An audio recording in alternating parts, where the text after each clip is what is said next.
Singapour, qui s'exprime au nom du groupe des petits États. Avant de donner la parole à M. Macky Sall, les prochains orateurs seront l'Ukraine et l'Union européenne. Monsieur Sall, vous avez la parole. Thank you, Madam President. Merci, Madame la Présidente. Je remercie le représentant permanent de Singapour. Je remercie le groupe des petits États, un groupe très important.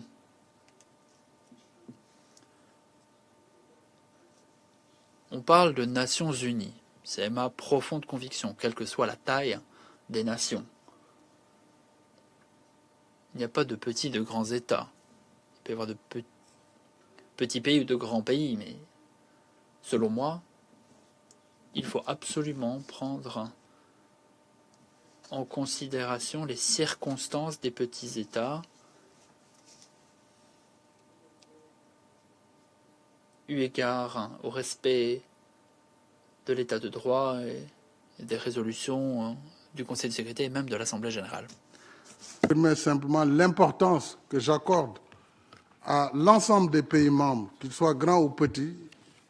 La spécificité de l'ONU, c'est d'avoir ce grand rassemblement mondial où petits États comme grands États ont un peu les mêmes droits, en tout cas au niveau de l'Assemblée générale, même si nous savons que la charte elle-même a donné, dès la création de l'organisation, des droits particuliers pour les pays membres permanents du Conseil de sécurité. Mais en tant que secrétaire général, si j'ai la confiance des États membres, je veillerai à ce que les petits États, tout comme les États insulaires ou les États enclavés, puissent trouver également leur intérêt dans les politiques majeures. S'agissant du renforcement ou de l'importance à donner au rôle de l'Assemblée générale et au renforcement du bureau du président de l'Assemblée générale, je crois que tout ce que la charte prévoit devra être mobilisé pour que celle qui incarne ou celui qui incarne le pouvoir de l'Assemblée générale puisse travailler dans les meilleures conditions. Je voudrais également dire que s'agissant des ODD, Objectifs de développement durable, ainsi que du pacte pour l'avenir qui a déjà tracé la voie, nous avons, depuis 2000, engagé un débat sur les objectifs du millénaire pour le développement. 15 ans après, on a fait l'évaluation. En 2015, on s'est rendu compte qu'on était loin du compte. Il a fallu relancer de nouveaux objectifs de développement durable sur lesquels on a voulu changer la façon de financer le développement. Puisque pour les OMD, on s'était focalisé sur l'aide publique au développement. On a vu que cela n'a pas permis d'aller plus loin. Avec les OMD, les ODD, on a élargi en mettant le focus sur l'effort des pays eux-mêmes, les recettes internes, mais également en demandant l'implication des financements privés, la lutte contre l'évasion fiscale pour créer davantage d'espaces fiscaux pour les États afin de répondre à ces objectifs. Maintenant, il est clair qu'à 4 ans de l'objectif, nous sommes encore loin sur certains objectifs, même si sur d'autres, on a fait des progrès remarquables. C'est toute la philosophie de la nouvelle architecture financière internationale pour justement, l'après 2030, qu'on puisse engager un nouvel agenda tenant compte cette fois-ci vraiment de l'implication du secteur privé et de la mitigation des risques par rapport aux pays en développement afin que le financement soit mixte. Je vous remercie. Thank you. Merci beaucoup. Je donne la parole à l'Ukraine au nom du groupe Triangle de Lublin, et ensuite l'Union européenne et l'Uruguay. Merci Madame la Présidente. Merci Monsieur Sall d'avoir présenté vos idéaux. Et j'aimerais prendre la parole au nom du groupe du Triangle de Lublin, la Lituanie, la Pologne et l'Ukraine. Et j'ai la question suivante. La guerre d'agression de la Russie contre l'Ukraine a créé des crimes atroces avec des déportations d'enfants, des attaques contre des infrastructures civiles, des détentions arbitraires. Les mécanismes existants de l'ONU n'ont pas été en mesure de forcer à ce que des comptes soient rendus. Comment, selon vous, renforcer la coordination entre le Conseil de sécurité, la CPI et le mécanisme d'établissement des faits pour s'assurer que l'impunité ne devienne pas la norme par défaut? Que devrait faire l'ONU pour renforcer la coopération avec les mécanismes d'enquête nationaux et internationaux pour documenter de façon impartiale, préserver et vérifier les preuves de crimes de guerre commis par la Russie en Ukraine? Et selon vous, quel devrait être le rôle des bons offices du secrétaire général lorsqu'un membre permanent du Conseil de sécurité est le coupable présumé? Je vous remercie. Je remercie le représentant de l'Ukraine de son intervention et de sa question au nom du groupe du Triangle de Lublin. Monsieur Sall, vous avez la parole. Thank you. Merci beaucoup. Je remercie le représentant de l'Ukraine et le groupe qu'il représente.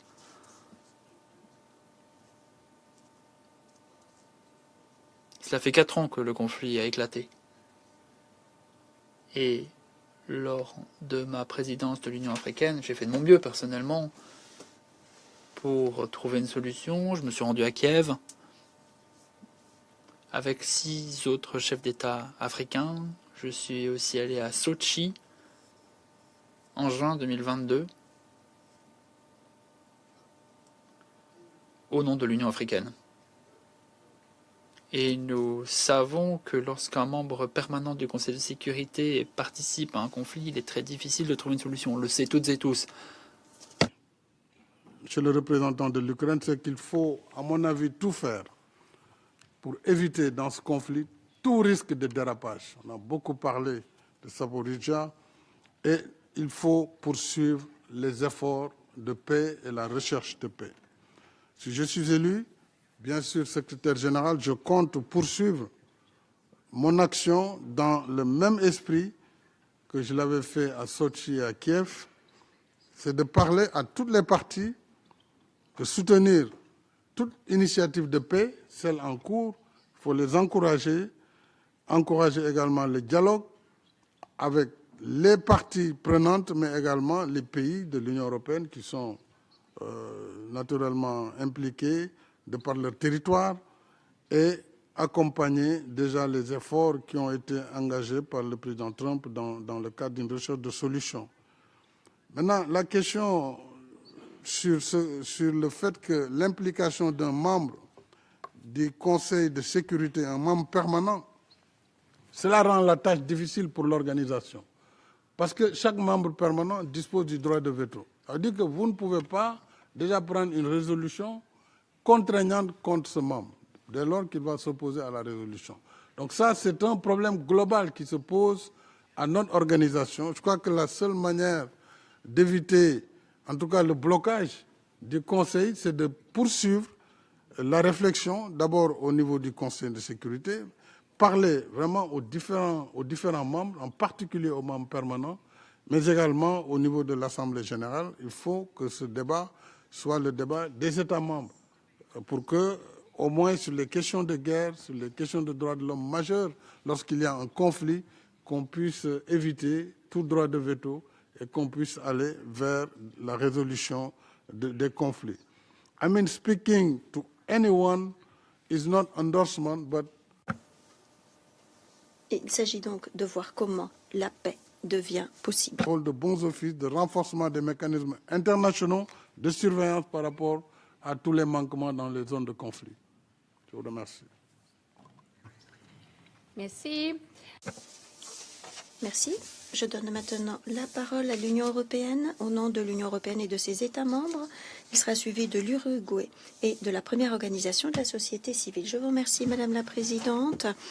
Bienvenue à Monsieur Sall. L'Union européenne et ses États membres appuient les Nations Unies, le multilatéralisme, et souhaitent vraiment que les Nations Unies puissent continuer de s'acquitter de tous leurs mandats, notamment en cette période de crise aiguë. Nous sommes donc très attachés à la Charte des Nations Unies, au droit international, au succès des Nations Unies sur le terrain. Et nous espérons pleinement travailler en étroite coopération avec un ou une secrétaire générale qui partage ses principes et ses valeurs et qui comprenne bien le rôle de l'Union européenne dans ce système. À l'heure actuelle, les Nations unies ont besoin d'un secrétaire général ou d'une secrétaire générale qui puisse bien respecter les 3 piliers, la charte et le droit international. Hier, nous avons posé une question sur la réforme des Nations unies et le développement durable. Aujourd'hui, une question sur la paix, la sécurité et les droits humains. Commençons par les droits humains. Nous restons très attachés à l'universalité et l'indivisibilité des droits humains. Nous sommes préoccupés de voir que seul 1% des dépenses du système des Nations unies est consacré au mandat afférent aux droits humains, alors que les droits humains, à l'heure actuelle, sont vraiment attaqués. Monsieur Sall, est-ce que, sur la base de votre expérience personnelle, vous pouvez nous donner un exemple concret montrant que vous avez vu que la promotion des droits humains appuie directement le développement durable et la paix et la sécurité? Ou bien, est-ce que vous avez vu que la violation des droits humains saper durablement la paix et la sécurité? J'aimerais aussi vous demander ce que vous pensez faire pour accroître, pour maintenir et pour accroître le financement de la protection des droits humains, parce que 1%, ce n'est pas assez. Pour ce qui est de la paix et la sécurité, l'Union européenne et ses États membres font avancer activement la mise en œuvre de mandats clés pour les missions, en appuyant le maintien de la paix au Liban, en Somalie, ou que ce soit par le biais d'une aide humanitaire massive de par le monde. Est-ce que vous pourriez nous donner un exemple d'un grand conflit actuel auquel vous donneriez la priorité? Vous avez dit que nous allons devoir prendre des décisions, fixer des priorités difficiles. Est-ce qu'il y a un conflit, un grand conflit actuel dans lequel vous pourriez intervenir en tant que secrétaire général, prendre des mesures concrètes pour mettre un terme à ce conflit? En d'autres termes, est-ce que vous pourriez concrètement suggérer un cas dans lequel vous pourriez faire vraiment la différence? Merci. Je remercie le représentant de l'Union européenne qui s'est exprimé au nom de l'Union européenne et de ses États membres, Monsieur Sall. Merci beaucoup, Monsieur le représentant de l'Union européenne. Je dois d'abord saluer le rôle de l'Union européenne dans le financement du développement. J'ai été témoin vivant de toute l'évolution de cette action décisive de l'Union européenne à travers l'initiative, la dernière initiative sur le Global Gateway, mais également l'intervention de l'Union européenne dans le financement des opérations de la paix. Dans le monde, cela mérite d'être souligné. Je suis d'accord avec vous que 1% de dépenses seulement consacrées aux droits humains, quand on considère qu'il y a 3 piliers fondamentaux, on peut considérer qu'il y a un déséquilibre. Il faudra que, bien sûr, j'évalue, si je suis élu, dans les premières semaines, la répartition du budget, compte tenu du fait que nous allons engager une réforme qui est devenue inévitable, parce que l'organisation, on le voit bien, fait face à une crise sans précédent. Le secrétaire général Guterres l'a rappelé, il y a un risque de banqueroute. Donc la réforme, elle est inévitable. Et à partir du moment où on va engager cette réflexion avec les États membres, l'organisation verra quelles sont les mesures concrètes de réforme pour éviter ce qu'on appelle le wastage, les duplications, les mandats qui se chevauchent et les méthodes de travail.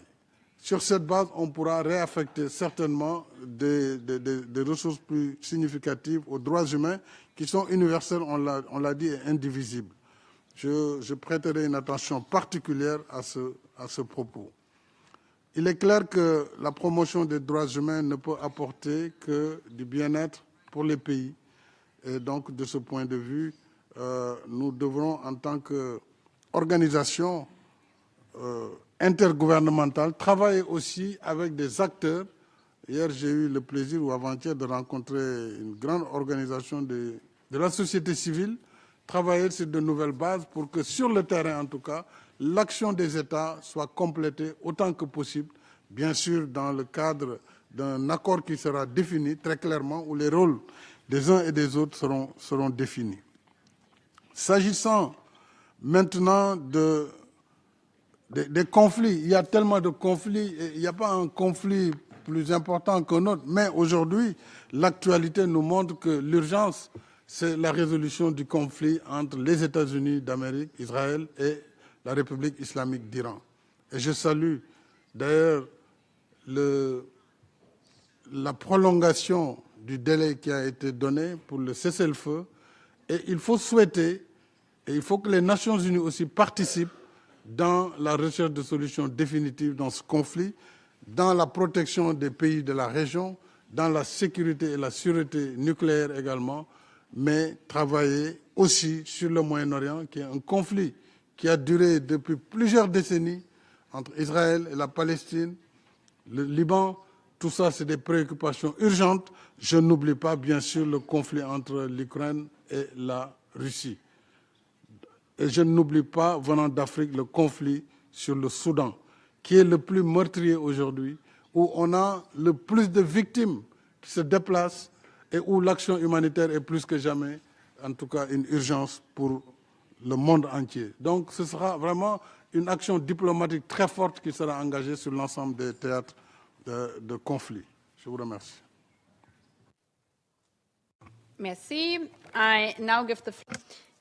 Je donne maintenant la parole à l'Uruguay qui va s'exprimer au nom du G77 et de la Chine. Ensuite, nous aurons une organisation de la société civile et le Pérou.